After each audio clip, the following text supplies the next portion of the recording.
Teams are guarding number 15 with 5 guys. Do the Jokic rules really exist? Plus, how much of the responsibility to fix the problems with the scheme the Nuggets are facing is on roster versus coaching? And we'll dive into a little bit about whether Jokic can make up ground to secure his 4th MVP. All that and more on Locked On Nuggets.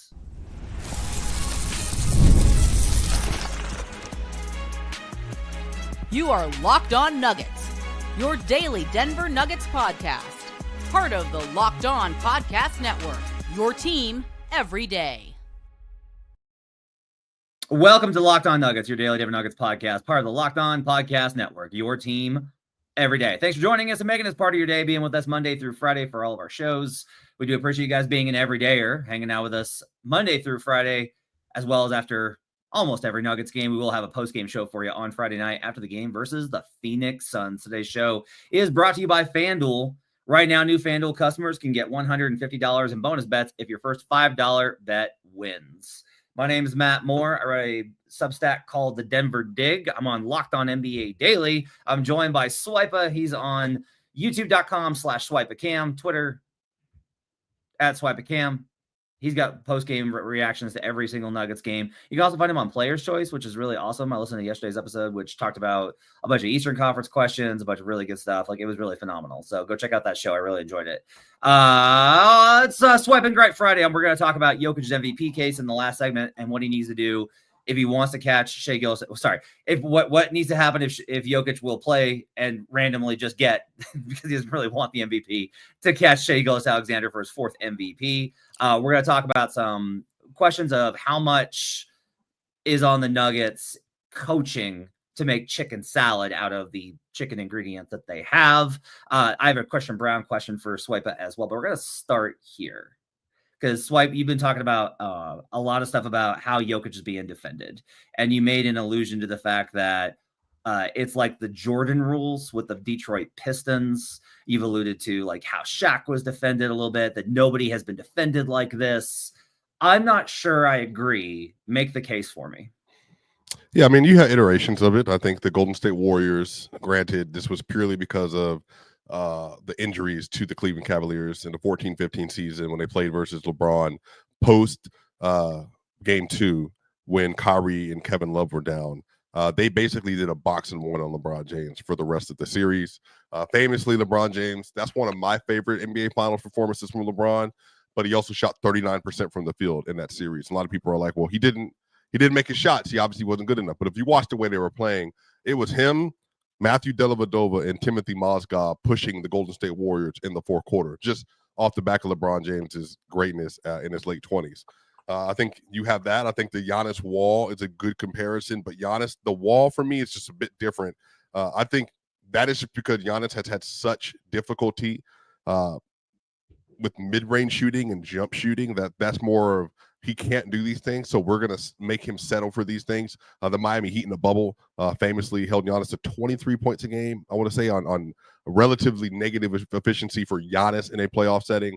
They then did it again, obviously. Giannis was hurt in 2023, but even in the games they played, he played well, but they really tried to constrain what they were doing all around, but then they also scored them out of that was actually your favorite Heat year, if I remember. You were really high in the Heat making the NBA Finals that year. And then I think if you look at the 2001 Shaquille O'Neal year, and I think if you look at the Portland Trailblazers series in particular, where they really gave him a lot of issues at different times in that series, just because they just really didn't give him any space at all. They took away that backside lob as best as possible.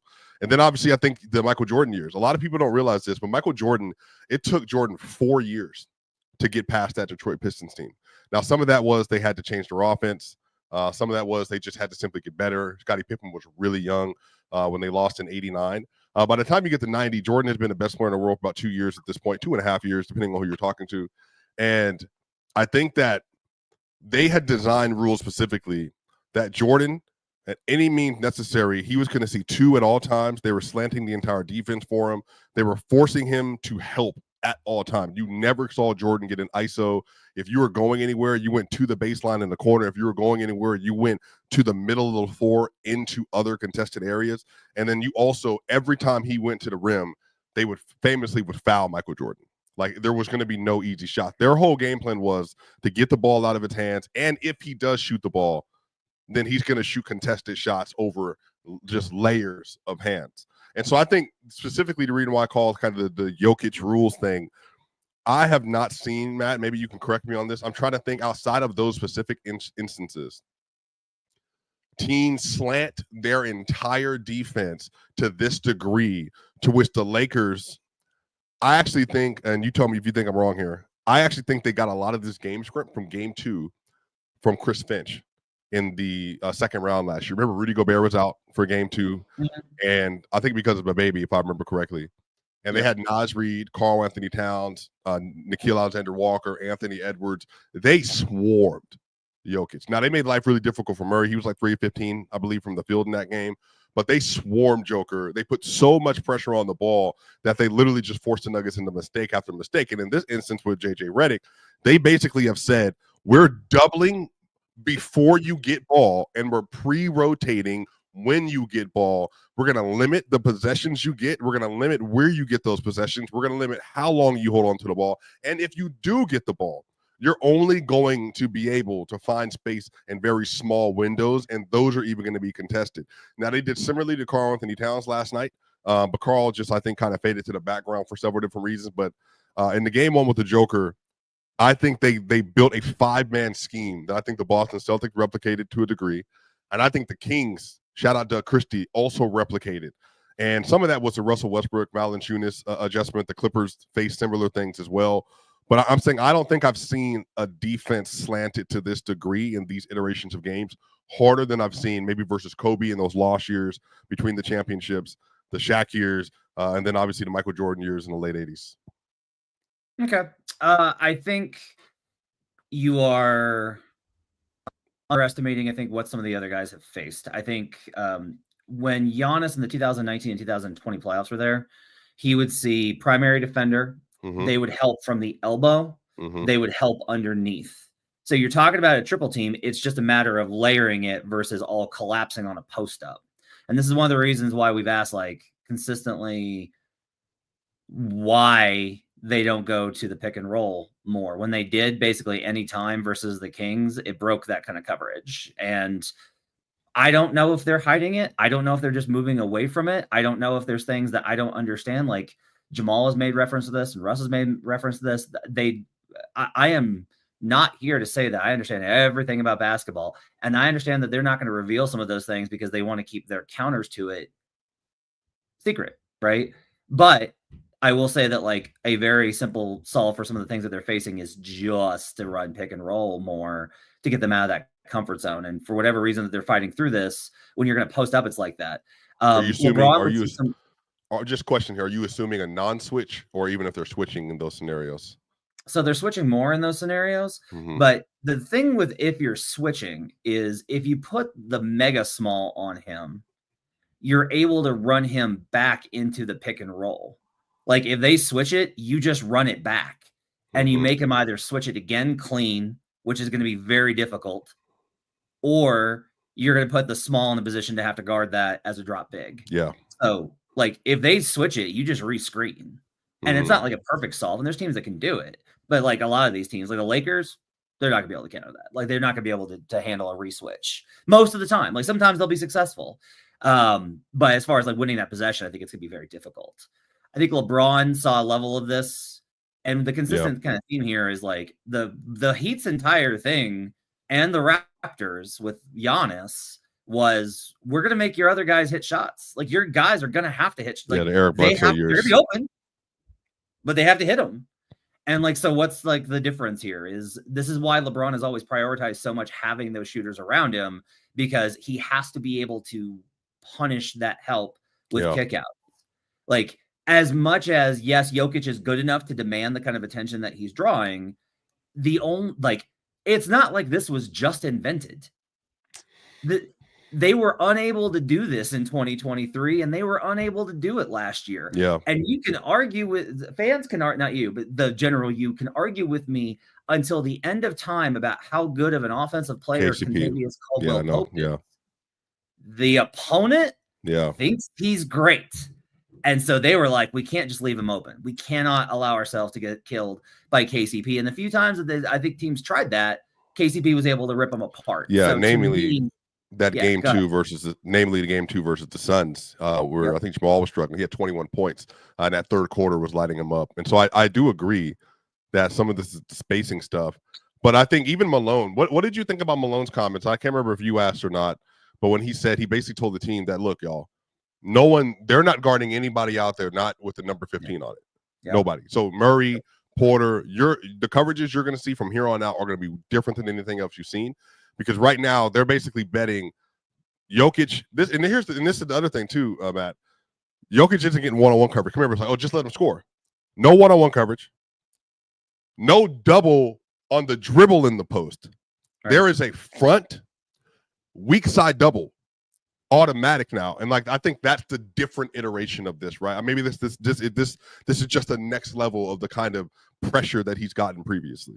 Do you want to know like another counter that they're going to have for this? Likely, you just move the screen up higher. It's going to be a pain on Yo because he has to run more, but you set that screen up higher, and so if you're going to let's say you front it, then he's slipping to the basket. Now there's more space, so you can't in that compact space. If you run it at top of the key, you can pull your help over and try and force a charge, right, by coming in shorter. But if he's got room and he's downhill 4-on-3, you're toast. That's probably like not an easy, but a pretty effective counter, because that's one of the things that the Blazers did in later years to try and help out Dame with his problems versus the hedge, is they would just run it higher and higher and higher. So that's kind of one of the keys here. Like there are tactical solves that they're not showing because it's the regular season and it's March and they can get through this. And some teams they face may not employ this tactic as much as it's like, well, everybody's doing it. Yeah, but I'm just telling you. I don't think the Suns will tonight. They don't have to. Yeah, like a lot of teams are not gonna do it. They're just gonna have their own kind of game plan. They're gonna believe that what they think is gonna work. So, but I do think that in all of this, there's still this question, which is you can do all of this to create great shots, but guys got to hit them. At some point, guys got to hit them. And I'm going to ask Swipe on the other side about how the Nuggets can make chicken salad out of chicken stuff. We'll do that up next here on Locked On Nuggets. Basketball season heating up. There's no better way to get in on the action than with PrizePicks, the best place for daily fantasy sports. With PrizePicks, you just pick more or less on at least 2-player projections for a shot to win up to 1,000 times your cash. It's easy to use, available in over 30 states, and lets you mix and match projections across different sports. You can get in on stuff like if you want to go for Zeke Naji, 3-pointers, you can throw those in. If you want to do more on that, you can do Jalen Pickett, more 3-pointers, get in on that. They've also got Taco Tuesday, where every Tuesday PrizePicks discounts select player projections up to 25%, giving them even more value for your lineup. Download the app today and use code LOCKEDONNBA to get $50 instantly after you play your first $5 lineup. That's code LOCKEDONNBA for $50 instantly after you play your first $5 lineup. PrizePicks. Run your game. We'll be right back on Locked On Nuggets. Back here on Locked On Nuggets. Thanks for joining us and making us part of your day. Appreciate you guys being with us here on a Friday for Swipe and Gripe. We'll have a post-game show after the game versus the Phoenix Suns. Blackburn and I will do that, so make sure to check that out. Are you on game night tonight, sir? Yes. You can also catch Swipa on Locked On NBA Game Night tonight after all the games, recapping all the action around the association. So make sure to tune in on that. I'm on there every day, Monday through Friday, talking stuff. Usually I'm really leaning into commentary on the Lakers and where they're at. So make sure to check that out as well. Okay, so Swipe. All right, they can adjust these things, and I think like the comment section is full of Zeke Naji commentary because Zeke's having a really good month shooting the basketball, and that makes sense. I think that this is a fair question to ask because, like, I have this about great shooters like Isaiah Joe and Aaron Wiggins and Lou Dort. Like, those guys are all 39% or better. And I still have questions about them. Do what? No, great shooters. Yeah. Good shooters for sure. Yeah. Well, I mean, that's the question. Yeah, no, Lou's a good shooter. Well, no, like if you're shooting 40%, from three, you're a pretty great shooter, right? Yeah, for sure. This is what's funny is I like Lou. No, I'm a Lou guy. I'm a Lou guy. Yeah. I know, but there is this kind of idea. Like this is the whole thing is like, yeah, but that's how it feels with you got to gamble it. I mean, he will be the gamble and Caruso will be the gamble. Yeah. Right. Yeah. And the same question I kind of have about Denver, which is Christian has found a way to make an impact in almost every single game. Like he just does. He just makes an impact. He gets out in transition. He finds all these buckets. And even when he's a negative and they've lost his minutes, he is still wound up with like pretty good box scores in terms of shooting over 50%, making a lot of them. And I do wonder in a playoff setting if it's teams are just going to be like, you have to shoot that three.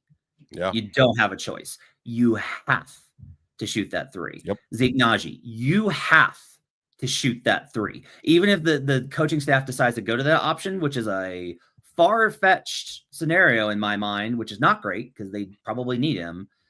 I have this question of just like, this is the whole, and to your point, this is the whole thing with Russ. You can't run pick and roll with Jamal and Joker with Russ on the floor because they're going to say, you have to make these open threes. But you see how they're guarding the Russ Jokic pick and roll now too. Yeah. They're just going underneath Jokic all the way to the basket and then contesting. Yeah. And so like then it becomes like, all right. And if they're staying home on Jamal, there's no option there. Right. There's no, if they're not going to help off of Jamal and MPJ, there's no outlet there, which is another reason why those lineups are probably not very viable. I do kind of ask you this question of, can Christian Braun, do you think he can hit those shots? And then two, well, let's start there. Do you think Christian Braun can hit those shots? Or will? Yeah. Not consistently enough to change the way the defense is going to play them. Correct me if I'm wrong. On all the time you spent watching tape this year, was this the first time teams have gone underneath screens to that degree on Christian? Remember, they went on underneath the screen for Christian, but I think it was the third quarter. They were at the nail basically when Christian was open on the wing. Do you remember that? Yep. Like that was blatant, and I think honestly, this is what's kind of shocking is most teams, again, we'll see what Phoenix does tonight, but most teams like just don't devote this much time to a game plan. But they are going all in because I think a lot of it's because like, well, okay, we might win, we might not. We'll run our stuff. We'll see what happens. And with the Denver, it's like, hey, if we just commit to this game plan wholeheartedly, we can win. Now, I think that second half versus the Kings shows like, hey, maybe not. They did have enough counters and answers there. Well, the counter was stick Jokic out and then play more traditional defense. Yeah, that's what happened. I mean, that's what happened when he left, right? They just went back to a basic defense, and then the Nuggets were able to attack that. Well, and the other thing here is this is why Malone said when I was I'm trying to get him to talk about the offense, and he doesn't want to, and I get it. That I will say this is a pretty big deal. The Nuggets have played with a lot of pace this year, and I feel like they're playing slower over the last month because they're just getting tired. And it's a real problem because if you don't get stops and you're not running, if you get them in a mismatch in transition, it's over. It doesn't matter how good the scheme is. You can't execute it quick enough. You don't have time to get the right matchups. So there's going to be an advantage somewhere, and there's going to be a mistake made. But you have to be able to get the stops in order to do that. So I think he's right that that's like a very easy path. Like that doesn't take leveraging Christian and Russ as shooters. If you just are able to get them out of that game plan by getting into your sets before they're able to set it, I just don't have any faith that this Nuggets defense can get it done. Like I just don't have any faith that they can do it consistently. And I know they're able to do it for a quarter. I get it, but this is kind of like a two-sided coin here of if they're able to do it for a quarter, can't they do it for a game? And what if the answer is like, no, they can only do it for a quarter? Like if they can only do it for a quarter or 18 minutes, what does that mean for them? So I think some of this is a change in philosophy mid-season. And I think the Mavericks did this last year. I think the Lakers have somewhat done this year. Well, really they have over the last 2 months, basically. I think, and you tell me if you think this is incorrect, the Nuggets have more capable wing defenders than they have capable good to great shooters on the roster. And say that again. The Nuggets have more capable, meaning good to great to really good to wing defenders on the roster. They have more of those than they have capable 3-point shooters on the roster. Yes. So I think that also needs to change how you play. I think the Nuggets need to be more defensively focused for the rest of the season, meaning that your whole game plan should be making life as difficult as possible for the other team. Because now, if you have Christian Brown, Russell Westbrook, Zeke Naji, Peyton Watson, that's 4. Now Aaron Gordon's back into that lineup. That's 5. I would say all of those defenders in concept are at least good to borderline elite defenders in some way, some way, shape, or form. And I think none of them are viable shooters. That's going to change how the defense is guarding you. Like Aaron Gordon hitting 43% from threes is still not going to change the way other teams are guarding Denver. They will be quicker at the close, but they're functionally going to allow for him to exist out there, and they're going to want to push Porter more inside. I think that's where we are now, where I think the Nuggets have to be able to deploy their best defenders and hope and really build a scheme around Jokic, Murray, and Porter, and figure out how they can really, in a half-court setting, be as successful as possible and create a committee. But again, based on the limitations that they have to the roster, that I think might end up being their best solve is try to have a very good defense the rest of the way. I think that's kind of my thing, though, is I no longer believe that they can build a good enough defense with those 3 on the floor at the same time. And I don't know what to do because you can't. I'll just say this. They're not going to bench any of those 3, right? They're obviously not going to bench Joker. They're not going to bench Jamal. And they're not going to bench MPJ. And fans will probably want it at some point. There is, if you want a good case against it, you can just, as a fan, you're entitled to just want a different lineup. But if you want a good reason for it, it shows such a level of a lack of belief that it impacts the locker room. Like players have talked about this. Like you don't want a coach who's like, I don't believe in you so much that we're getting away from this entire formula that won us a title. That's how little I believe in you, that we're going to bench MPJ. But my thing is with how teams have schemed them defensively when they're on defense, when the Nuggets are on defense, they have put themselves in a position where you simply cannot cover for the weaknesses. I think if you do have Gordon and Peyton Watson and Russ, you have enough weak side help to be able to play Jokic at the level and manage it. I just don't know if you have Jamal, MPJ, and Joker, if you can effectively do it. I just don't know. I don't know if you can hang. Well, they've proven second half they can. And now that's, I think, where what the mix up is. Like in the second half, they have absolutely been a very good defense. And I think they've been the best second half team behind the Boston Celtics this year in terms of net rating. I believe that's still correct. Somebody can correct me if I'm wrong on that. I do think that even if all that's true, Matt, and this is the thing, philosophically, if they're going to defend Denver like this and Denver's offense is going to be in the mud anyway, then what's the point in not giving effort on the other end? Because you can't just not show up and then have the most difficult life possible because they're basically throwing everything at Joker. And I think some of this is Murray. I think Murray's ready for the challenge because he stepped up to the plate to do it. But this is really going to ask a lot of Murray, but this is going to ask a lot of Porter. Porter has to be able to be a release valve in that situation. Because you saw what the Lakers did last night with Josh Hart, with OG Anunoby. They're going to dare Michael Porter Jr. to be good enough to beat them consistently. And I think the Nuggets are really going to have to trust him to do that. And I think he can. I think he will. He's in a little bit of a shooting slump right now. But I don't know. You ask, can they do it? I'm saying they have done it in multiple second halves this year versus good teams. But it's just a matter of I think if they started the game playing defense and they ended the game playing defense, I think that would help them a lot. They just start horribly off defensively. Yeah, I agree. On the other side, we'll talk a little bit more about this. Plus, we'll get into Jokic's MVP case and whether he can catch Shai for the 4th MVP. Up next on Locked On Nuggets. When the game tips off, the NBA action's just getting started. There's no better place to get in on it than FanDuel, America's #1 sports book. With FanDuel, you can place live bets throughout the game, so even if you miss the opening tip-off or want to bet on a fourth quarter comeback, you can stay in the action. And if you're looking for a bigger payout, you can even combine your bets into a same-game parlay. Yeah, I love the live betting stuff that you can find on FanDuel. You can do stuff like what's the next bucket going to be? You can do stuff like the final margin is going to be this. You can take the underdog. You can take the favorite. You can emotionally hedge. So many things you can do at FanDuel. Right now, new FanDuel customers can get $150 in bonus bets if your first $5 bet wins. Just visit FanDuel.com to join today. That's FanDuel.com for your shot at $150 in bonus bets. Make every moment more with FanDuel, the official sports betting partner of the NBA. We'll be right back on Locked On Nuggets. Back here on Locked On Nuggets, thanks for joining us and making us part of your day. Appreciate you guys being with us here on a Friday. Hey, shout out to Colin, who came in and said hi at the Nuggets game and shook my hand. Colin, thanks for saying hi, buddy, and thanks for listening. Really appreciate it. Okay, so I did want to touch on something. CT's in the comments today. What's up, CT? And he was talking about how they need to use CB, quote, a little bit more like the Knicks do Josh Hart as a roller, attacking on straight line drives, pushing the pace. That's how they've used him. I think it's hard to argue that they haven't used him like that. He runs a ton of that split action. So he does set screens and then slips to the basket, especially in those off-ball split action sets. He does get a lot of straight line drives, and he does push the pace quite a bit. So I think they've used him pretty ably. I think both that Christian Braun has gotten the most out of Christian Braun this year, and I think the Nuggets have gotten the most out of Christian Braun this year.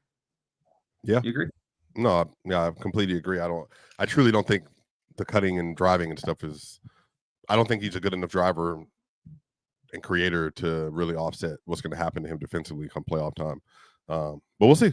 Yeah, we'll 100% see. Somebody ask here. Somebody's asking me about some of the coverages. Jesus says, do you think the slips defensively is a focus thing, or they know how to beat them kind of way? I think that it's real borderline where it's like MPJ just gets beat consistently this season on back cuts, and it drives Malone. Malone's not mad at anybody more than he's mad at that. Like, he deals with Julian's problems because he expects it. He does not, like, he has a higher standard for Mike at this point. And Mike's been really terrible at back cuts and not rotating correctly or in time. And some of this is just like asking Mike to help to the low block or all the way to the strong side when he's weak side, and then recover all the way back to the weak side corner. He just can't move that fast. He just can't. The Nuggets want to fly around with their scheme, and that's really difficult when you have Michael Porter Jr.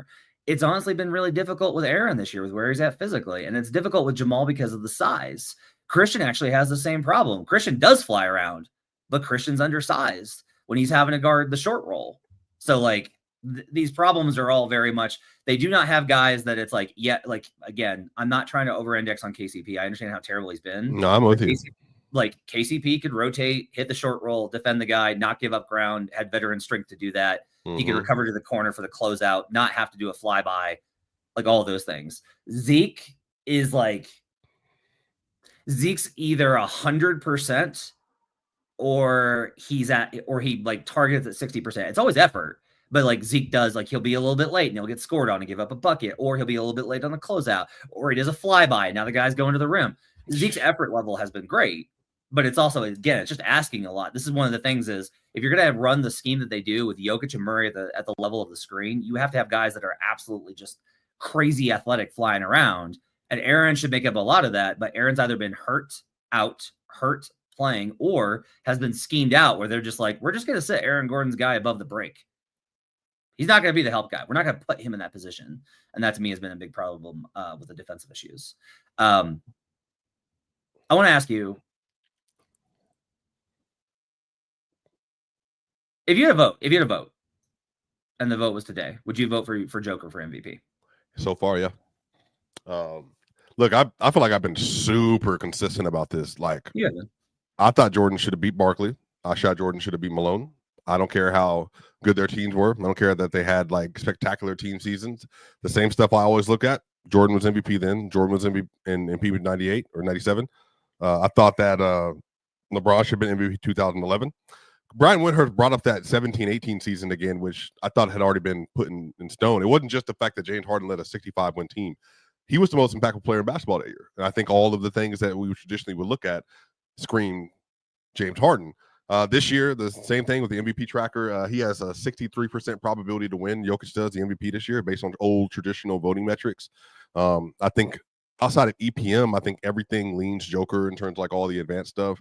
Now, people care about that stuff. Some people don't, like on-court stuff. People don't like all that stuff. I understand. I think that he's been the most impactful player in the sport on a game-by-game basis. I think especially lifting up the team that he's lifting up. But I think SGA wins, and he's a well-deserved winner. He's the most deserving non-Jokic MVP, I think, in the last 5 years. Just if I had to put all the arguments up from team win profile, individual success rate, how they're playing, how they're affecting the game. I think you and I disagree on like where he lands defensively, but I think he's still been even if I think he's the 6th or 7th best defender on this roster. Okay, well, here's the good line. Here's Dort and Caruso. This is the good line. SGA's here. So whatever this is above good, they have a bunch of people above that realm. He's a good defender, and that's all that matters. And he's executing the scheme correctly to the best of his ability. Yeah, and I think I do think that I have a hard time here, in part because I know Jokic is a better player, and I believe this award to be a resume award. And I voted for Jokic in every straw poll so far. I voted for Jokic in every straw poll. One of the things that's now that we're getting down to it, that is getting difficult for me, is that I can agree with you that Shai's not an elite defender, that he's just good. And if Joker were having a good year defensively, even for him, I'd still probably not even really be thinking about it. Like, it's just Joker. What year was his best defensive year? 21, 22? No. 22, 23 was really good. He was really good that year. Yeah, I mean, KCP, Bruce Brown, Jeff Green, Zeke Nachi. It wasn't just that. So the thing is, like, I really do remove it. I remove him from the supporting help. It's why 2022 is like, he was good. He wasn't bad. Facu Campazzo was starting a bunch of games. Austin Rivers, but like, he was fine. He was not bad. 23, he was legitimately like, I thought he was a plus defender that year. I thought Joker was legitimately a plus defender in 2023. It's one of the reasons why I was really why that MVP bothers me a lot. It's just really funny that I think he hasn't won it in his best season, and he's won it when he hasn't had his best season several times. I do think that what Jokic is costing them defensively this year has resulted in it being a minus, which I haven't always agreed with when I've done the MVP stuff. I've been like, he's in 0 or he's a slight positive. And I think do you distinguish yourself from like I know you're a big EPM guy. Do you basically distinguish yourself from like defensive EPM stuff just because you feel like within the context, he's not been a positive defender based on what's asked of him? This is really the thing is the net points, the new one, BPM and EPM they all have the same problem, which is that rebounds are going to factor in extremely heavily. And if Denver was a great rebounding team, I would feel maybe a little bit differently. Well, they are. I believe, if I remember correctly, Matt, please correct me if I'm wrong. I was shocked. Do you know that since January 1st, who's been the best rebounding team in the NBA? So I'll look it up. I hear you. If that's the case, let me look up. I didn't realize that until I believe I looked it up 2 days ago or something like that. Because I was trying to figure out. What do you do with numbers like that are since X date? What do you do with stuff like that? Well, a really larger sample size. I want to see turn of the year. Who's kind of like what are you morphing into? Like, what are you becoming? Like, for example, what this really started was when you talking about the Portland Trailblazers. Like, oh, the Portland Trailblazers suck. I'm like, well, no. Like, they've actually been one of the better teams in the West in parts over the last, I don't know, 2.5 months now, because they've been one of the best defensive teams. Like, I think Tamati Kamara stepping up, becoming a different player. Donovan Clingan has gotten a lot better. I think sample size is like that for me. Very similar to the Boston Celtics. Remember the Boston Celtics, when they went to the title in 21-22, they were 500 at one point in the season. And then they basically went on a crazy run all the way through the NBA Finals. And then last year, the Dallas Mavericks, basically from January 1st on, were the 4th best defense in the NBA. And this is before the All-Star break or before the trade and then after the trade. I think there's a way to map out who you become. And I think the Nuggets, they have the third highest net rating in the NBA, I believe, since January 1st. Like they're a different team. They're performing differently. Now, some of that's because the schedule's opened up. Some of that's due to health. Some of that's due to Jamal Murray stepping into who he is. I think all of the context put around that is helping me to paint the story. Now, do I think they're the third best team in the league? No. But I think what it does show is just how they're performing on the court since that point. Yeah, for me, though, November and December and October all count.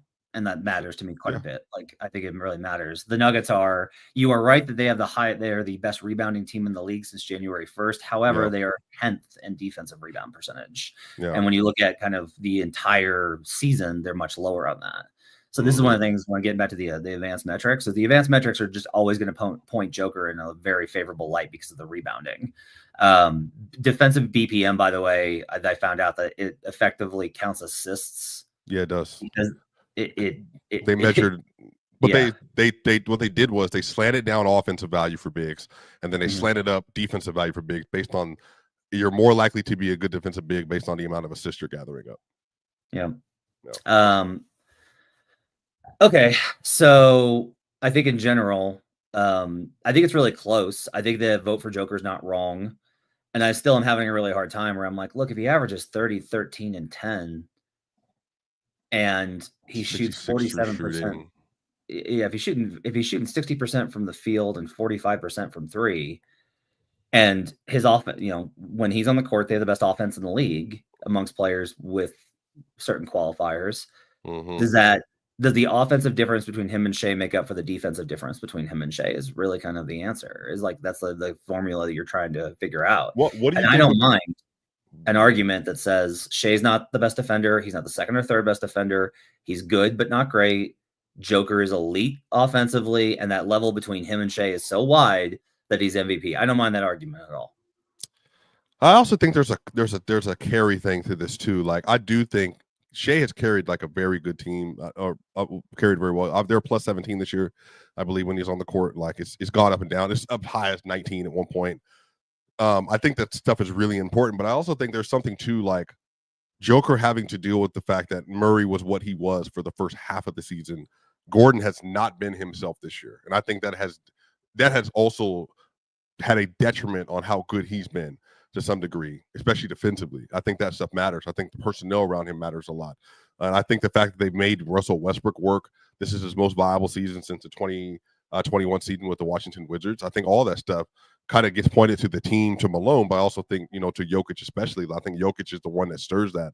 Even as of late, like they're just, even the way that they're being defended, this is pointing to Joker. You know what I mean? Like Joker is the center of it all that makes it all work and stuff. And so again, I really have tried to be very fair to Shai. And I'm not gonna lie to you, but I'm almost full bore. I hope the Oklahoma City Thunder and Milwaukee Bucks meet in the finals, and it's a fantastic series because I don't want to see any blue bloods in there based on some of the rhetoric that's happening on ESPN right now. But yeah, man, the Thunder should be favorites to win the title. SJ, I think he would be well-deserved MVP. But if you ask me based on who's been the best and most impactful player in the sport, I think Joker has still been the one.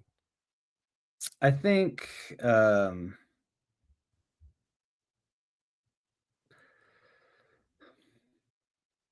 I don't like one of the things I do think that is pretty evident. I always ask this question: why do you win games? Why does your team win? Right? Not just the individual performance. What is it about your team? Yeah. And with the Nuggets, you definitely can't say their defense, so it has to be offense. And Joker's the best offensive player in the world. Okay. Why do the Thunder win? The Thunder offense has crept up, and they're top 5 now in offense. Like they've gotten better and better each and every month. Yeah. But they win because of their defense. That's why they win. Like that's why they are at this point differential point. Well, not the last 15 games, 15 best defense in the NBA. Just to, they've inversed. They're basically the Nuggets defensively right now.